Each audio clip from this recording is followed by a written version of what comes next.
Hello guys, नमस्कार। YouTube channel पे आप सभी का स्वागत है। तो आप लोग कैसे हैं,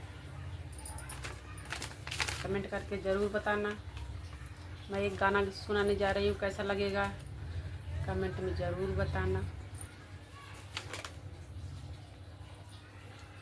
बिछिया मारी के लुकानी ना देखानी बाले मुँह, बिछिया मारी के लुकानी ना देखानी बाले मुँह, ना देखानी बाले मुँह, ना देखानी बाले मुँह।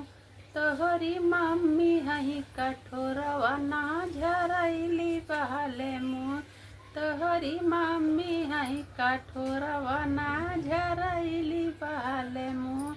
बिछिया मारी के लुकानी ना देखानी बाले मुँह, बिछिया मारी के लुकानी ना देखानी बाले मुँह।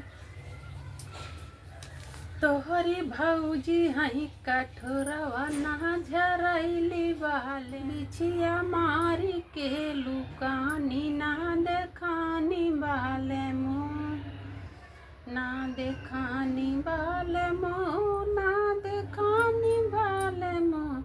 तोहरी भौजी हई कठोरवा ना झरैली बाले मुँह, बिछिया मारी के लुकानी ना देखानी बाले मुँह।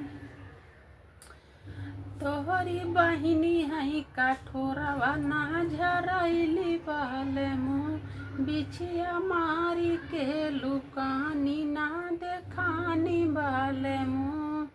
तो दोस्तों यही गाना है, कैसा लगेगा कमेंट बॉक्स में ज़रूर बताना। मिलते हैं अगले वीडियो में, तब तक के बाय बाय।